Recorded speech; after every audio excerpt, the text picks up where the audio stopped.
Was it a good move for the Lakers? Skip, I'll start with you. Stephen A., this was obviously a sound move for the Lakers, but it was a blow to Kobe Bryant. And this was intriguing to me because you recall going back 2, 3, 4 days ago, the early stories that Metta was going to be amnestied and the Lakers would not confirm. And remember the string of tweets from Kobe campaigning to keep Metta? Clearly, Kobe wants to maximize his chances to win next year. I don't know what those chances are. I'll stand by what I said post-Dwight. I think the Lakers could be a little bit better without Dwight next year, with Powell playing in the post, with whatever else you want to do. That'll depend a little bit on Nash's health. But could the Lakers make the playoffs and be the 7th seed next year? Maybe. Would they lose in the first round? Yeah, they would. And where would that get them? Nowhere. So to me, again, Kobe and Laker management are at cross purposes. They have very different goals. I'm assuming Laker management does not want to win now. They don't care what they do next year. In fact, heart of hearts, I think they would just as soon lose most of their games next year and get a lottery pick, maybe a high lottery pick, so that they can reload in 2014 when the free agents hit the market. Kobe is not getting any younger. I assume Kobe will be ready to go, and all indications from him are that he's ahead of schedule with his Achilles repair. So Kobe wants to maximize his chances as he enters his 18th NBA season to have another great year and a playoff year. I'm sorry, Kobe, you're in for a rough ride next year, no matter. You know what I'm thinking about, Skip Bayless? Are we still wondering why Dwight Howard left? No. If you don't want to listen to Kobe Bryant and him tell you what he needs, what's there to talk about? He wanted Brian Shaw. You wouldn't listen. When y'all were talking about, meaning the Lakers were talking about moving Pau Gasol, it wasn't Kobe. Kobe had no influence on them. They decided they wanted to do what they wanted to do. They hired Mike D'Antoni. They did what they wanted to do. They've given you every indication that the players and their input is minimal. And again, I'm not talking about Mitch Kupchak. He answers to Jim Buss. We understand what's going on here. We see the music. And you have to remember something. And let me go back and tell you a little story real quick, Skip. Back in the day, if you remember, Shaquille O'Neal was ultimately moved out of L.A. He was traded. Okay? And when he was traded to Miami, and they ultimately acquired the likes of the Lamar Odoms or the Caron Butlers and people like that. And L.A. was in an uproar.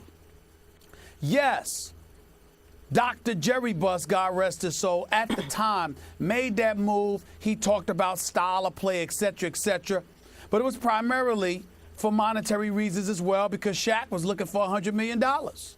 And Dr. Buss didn't want to pay him that because he knew down the road he was going to have to give that kind of money to Kobe.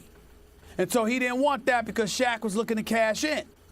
Now, whether Kobe ever admits it or not, the one person that Dr. Buss confided in was Kobe.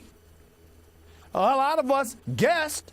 And if you remember back in the day, Skip, I had reported and got vilified for it. Shaq is leaving L.A. But Kobe knew because Dr. Buss told Kobe. And then it was almost as if, okay, I want to make sure you cool with this.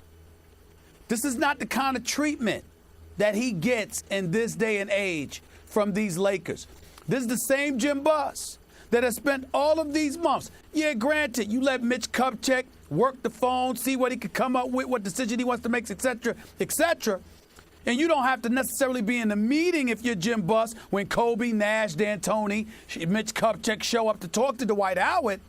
But if you're Jim Buss, couldn't have gone out to dinner with Dwight Howard a few times? Couldn't have sat there and cultivated a relationship with him so you'd have a clue and inkling about what he was thinking and where he was going? You couldn't do these things because those are the kind of things Dr. Buss would do. See, these are the kind of things that I'm talking about. When I say that the Lakers, Carrie, I'm listening. When the Lakers are not what they used to be, this is what I'm talking about. Because back in the day, even though money always mattered, other things mattered as well. Relationships mattered too. under Jim Buss, that does not appear to be the case. This is what we're going to do. Deal with it. And by the way, I want to make sure I save some money, too. Listen, this is Stephen what's going on here. Laker Nation is It's part of your absolutely in agreement with you in terms of management. We know that there are definitely hard times ahead. We said that when Dr. Buss died, what will happen, a new chapter for the franchise. Obviously, we weren't considering what would happen in terms of losing everyone that we've lost thus far, but I am well aware of it, and we are too. You say it every day on the show. Here's the question. Moving forward, do you believe they can get it together? Do you think they can rebound? I just feel that the franchise is too important to that city, and I think that they'll get it together, especially with Jeannie there. I can't see them just saying, okay, we'll leave it as is. Two things. Mitch Kupchak has to be left alone to do the job he is capable of doing. Okay. Or Jim Buss has to be moved so Jeannie Buss is taken over. And my question to you is, do you believe that will happen?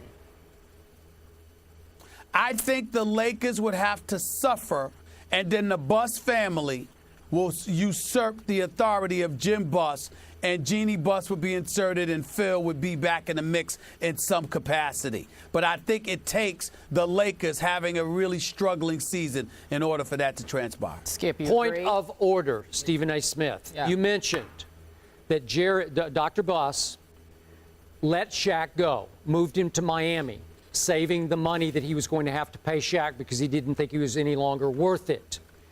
How did the Lakers immediately save themselves? What happened? They stole Pau Gasol in his prime, as he was entering his prime, from the Memphis Grizzlies. Am I right? If memory serves, That was 2 years later, yes. Was that not a Jerry West move, right? Am I right? Well, it was Mitch Kupchak. Mitch Kupchak, that was a Mitch Kupchak move. Dr. Buss was still around. Let Mitch Kupchak do his job, and ultimately Jerry West was in Memphis at the time. Because I remember he wasn't in L.A. He had left and take over Memphis.